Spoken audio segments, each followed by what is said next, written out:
Olá, senhores! Aqui é o professor André de Física, tudo bom? Hoje nós vamos dar continuidade às nossas questões sobre ondas periódicas, tá?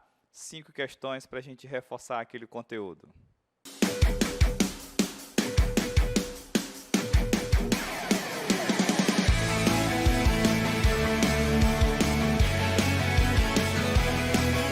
Tá, vamos aqui comigo, por favor. Primeira questão, uma questão atualizadíssima, tá, senhores? Da Unicamp. Eventos sísmicos de grande magnitude causam imensos danos.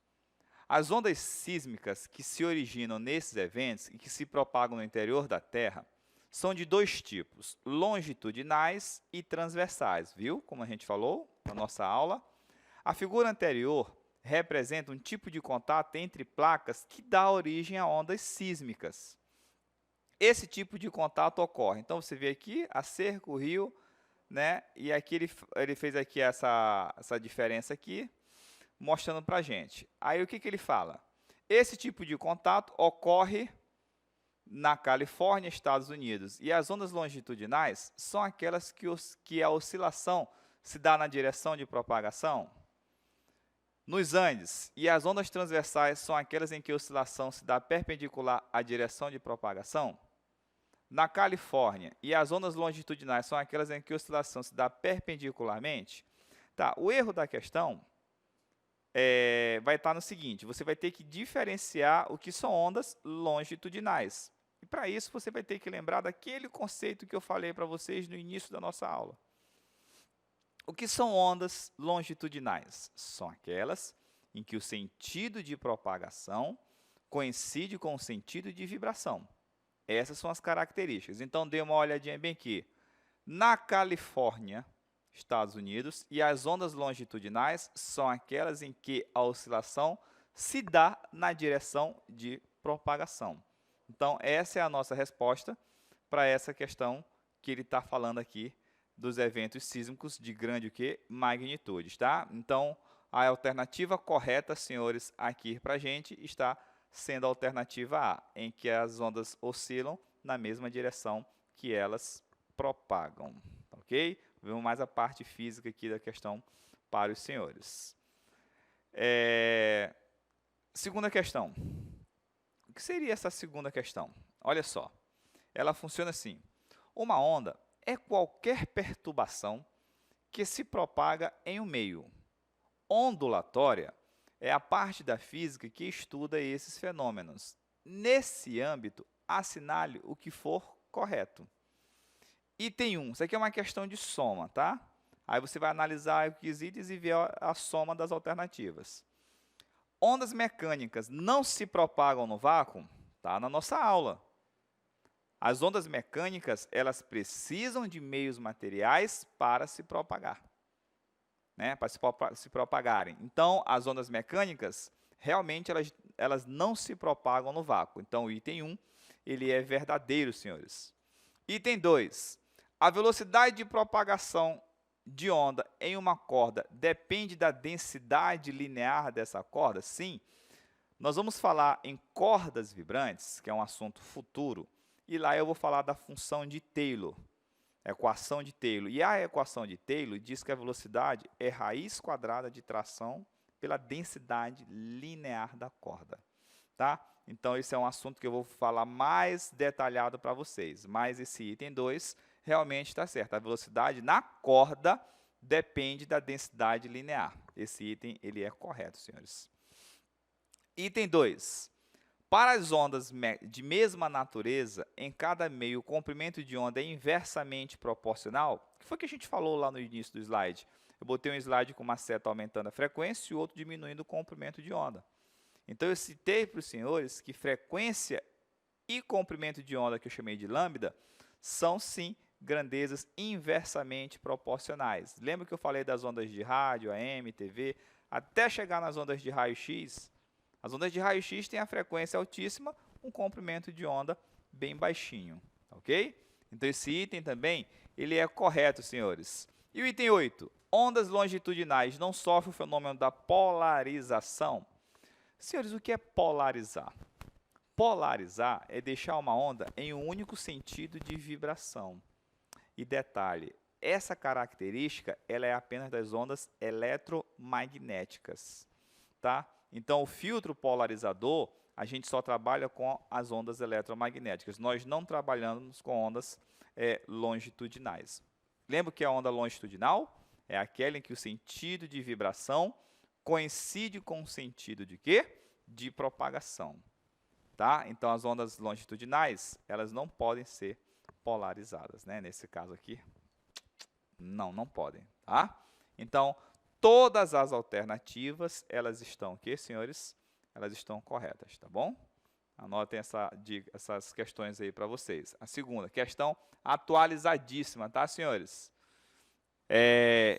Questão da SpaceX, né, 2019. Com relação às ondas, são feitas as seguintes afirmações. Venham comigo. As ondas mecânicas propagam-se somente em meios materiais? Sim, foi o que a gente falou. As ondas mecânicas, é o conceito de ondas mecânicas, né? Elas precisam de meios materiais para se propagar. Então, esse item 1 é verdadeiro. Então, tu já elimina aqui, na nossa questão, a letra B e a letra E, tá? Item 2. As ondas eletromagnéticas propagam-se somente no vácuo? Não. Elas propagam-se no vácuo e em outros meios. É a característica dela. Tá? Não posso deixar ela presa só naquela primeira situação de vácuo. Não. No vácuo e em outros meios. Então, o item 2 é falso. Tá? Então, se tu já tem aí o item 2 falso, meu filho, tu já elimina a letra D, né? As micro-ondas são ondas que se propagam somente em meios materiais. Quando ele fala de micro-ondas, ele também cita ondas eletromagnéticas. Tá? E aí eu estou falando mais uma vez, é como se eu estivesse afirmando a segunda alternativa. E aí as micro-ondas, que também podem ser as ondas eletromagnéticas, que são as ondas eletromagnéticas, elas se propagam no vácuo e em outros meios, tá bom? Então, aqui, apenas a alternativa 1, ela é correta.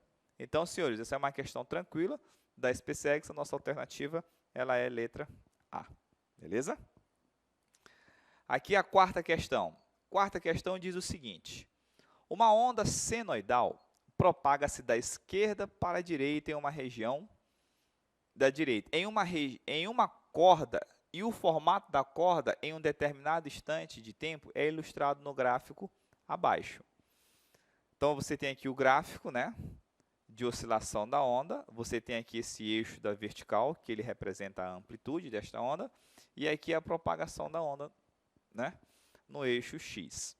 Sabendo-se que a onda se propaga com velocidade de 4 metros por segundo, o comprimento da onda, o período e a frequência do movimento são respectivamente. Tá, aqui vai ter um pouquinho de cálculo para a gente. Então, o que eu quero que vocês comecem a observar? Primeiramente, eu disse aqui na aula que o comprimento de onda ele é a distância entre duas cristas ou dois vales. Mas, senhores, não fiquem presos só nessa situação. Tudo bem que eu tenho esse espaço bem aqui, ó, que ele está partindo, que é da crista até essa outra ponta aqui. Tá? Então, realmente, eu tenho duas cristas, mas eu também tenho esse intervalo aqui, que vai de 1 até 3, que são os vales. Mas, você também pode ter uma onda como intervalo de tempo para uma volta completa. Quando você vê a onda dando uma oscilação completa, você vai ter ali como característico o comprimento de onda. Que nem sempre você vai ter duas cristas ou dois vales. Se você tiver só uma crista e um vale, você tem que ver a oscilação completa dessa onda para que você tenha o comprimento de onda. Então, dê uma olhadinha aqui nesse gráfico. Você tem aqui a distância do zero, que é essa crista, até essa outra crista. Então, desse ponto até outra crista, você tem o comprimento de onda. Então, esse comprimento de onda, ele é igual a quanto? Lá na quarta questão, tá? O lambda, que é o comprimento de onda, ele vai ser de quanto? A distância entre duas cristas é 2 metros, tá? Aí ele deu mais para a gente... O que ele deu? A velocidade da onda, tá? A velocidade da onda, que é de 4 metros por segundo. Olha só a pergunta dele, senhores. A primeira pergunta dele é o comprimento de onda. Nós já matamos aqui essa primeira dica, porque ele botou o gráfico lá para a gente, e ele já colocou a onda fazendo isso aqui, ó. Então, essa distância bem aqui, desse ponto, do zero até esse ponto, isso caracteriza o comprimento de onda de 2 metros. Então, o comprimento de onda é a distância entre as duas cristas, ou dois vales, ou quando ele tiver uma oscilação completa. Beleza? Então, está aqui lambda. Segunda pergunta dele, na mesma questão. Gente, ele quer o período e a frequência. Vamos calcular. Qual foi a equação que eu mostrei para os senhores? Qual foi a equação aqui? V vai ser quem? Lambda F. Quanto é a velocidade desta onda? 4. Quanto é o comprimento? 2, que é igual à frequência. Então, essa frequência, a gente vai ter que olhar ali, vai ficar 4 sobre 2, não é isso? Que a gente tem ali. Então, essa frequência, ela vai ser de 2 Hz. Tá? Aí a gente tem aqui já a primeira pergunta dele. Qual foi, senhores? Comprimento de onda. Tá? Aí eu acabo de achar a frequência. Depois ele pede quem? O período. O que é o período? Nós vimos no nosso slide que o período ele é o inverso da frequência, ou a frequência ela é o inverso do período. Você pode ter essas duas análises aqui para você fazer. Como eu já tenho a frequência aqui calculada, o período vai ficar 1 sobre 2, que vai dar quantos, senhores?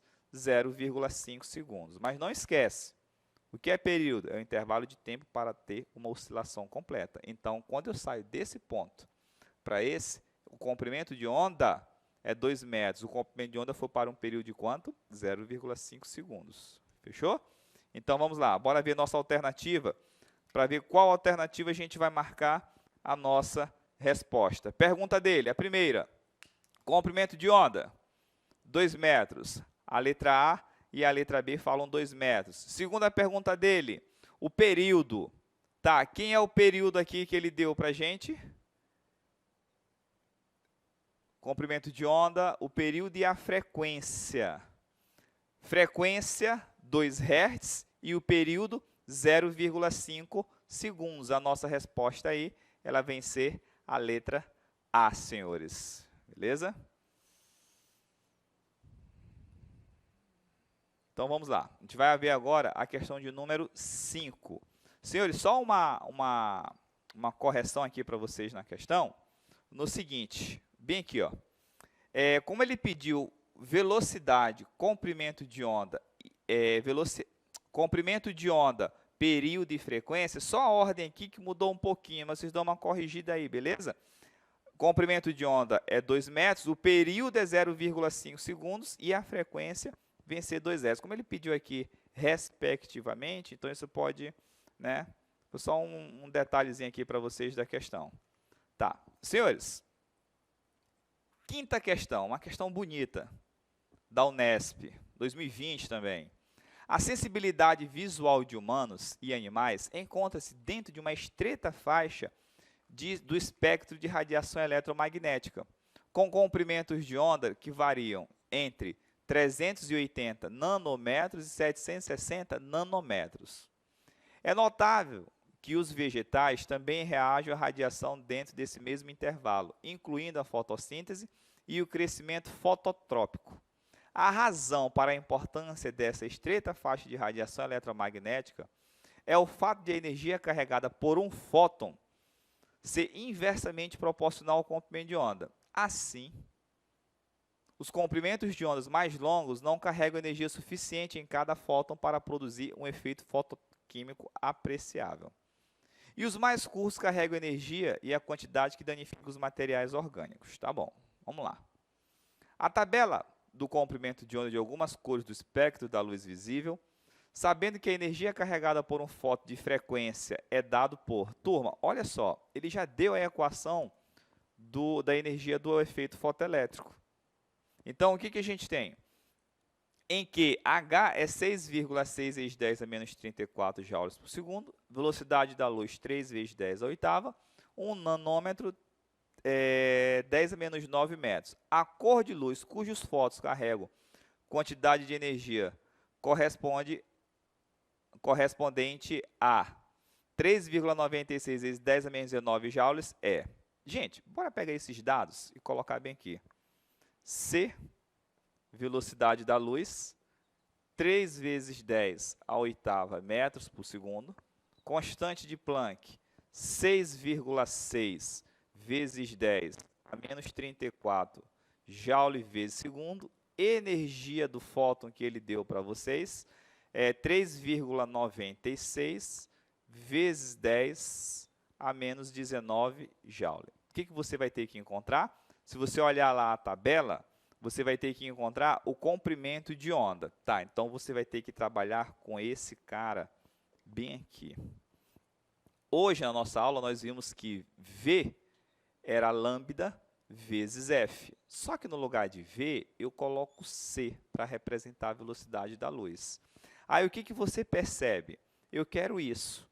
Para eu achar esse cara, eu preciso de C e de F. Quando eu olho para cá, eu só tenho C. Para eu achar F, eu vou usar quem? A equação que ele me falou do efeito, né, da energia do efeito fotoelétrico. Então, ali vai ser a energia. Quanto é a energia que ele deu? 3,96 vezes 10 a menos 19, que é igual. Quanto é o H que ele deu, senhores, para a gente? 6,6 vezes 10 a menos 34 vezes F. Olha só, senhores, o que a gente tem aqui. Tá?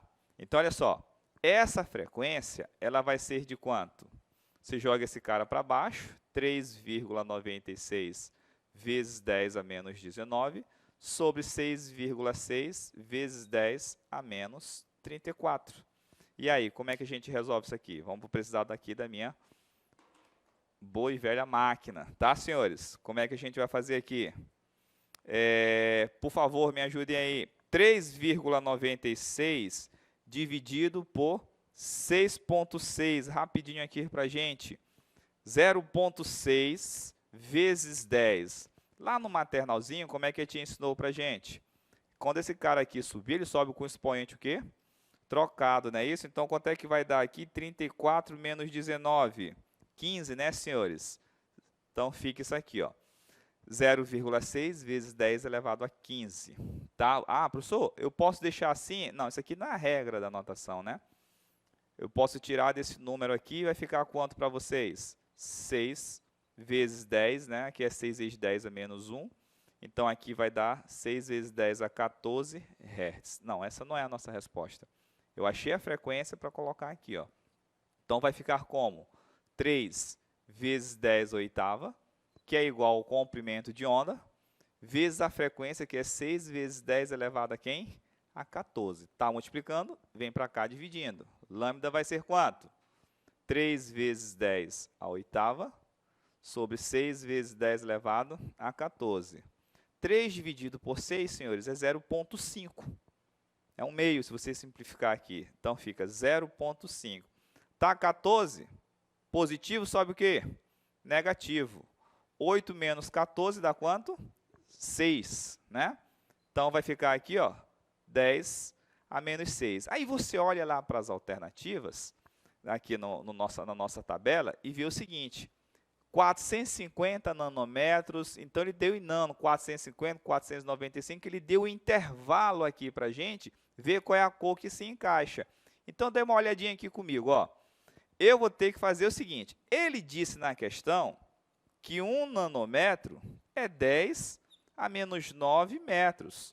Então, eu vou ter que fazer o que aqui? Eu vou ter que correr a vírgula até chegar ao expoente de 10 a menos 9. Se eu correr uma casa para a direita, aqui fica 10 a menos 7. Se eu correr duas casas, fica 50 vezes 10 a menos 8. Se eu correr duas casas, fica 500 vezes 10 a menos 9 metros. O que caracteriza o quê? 500. Quem é esse 10 a menos 9? Representa 1 nanômetro. Galera, qual é a cor que está nesse intervalo? Aí você vai olhar aqui na tabela, ó, você tem de 495 a 570. 500 está nesse intervalo. Então, a nossa resposta aí vai ser quem? A cor verde. Tá? B de bola, a nossa questão. Senhores, muito obrigado pela atenção de vocês e bons estudos.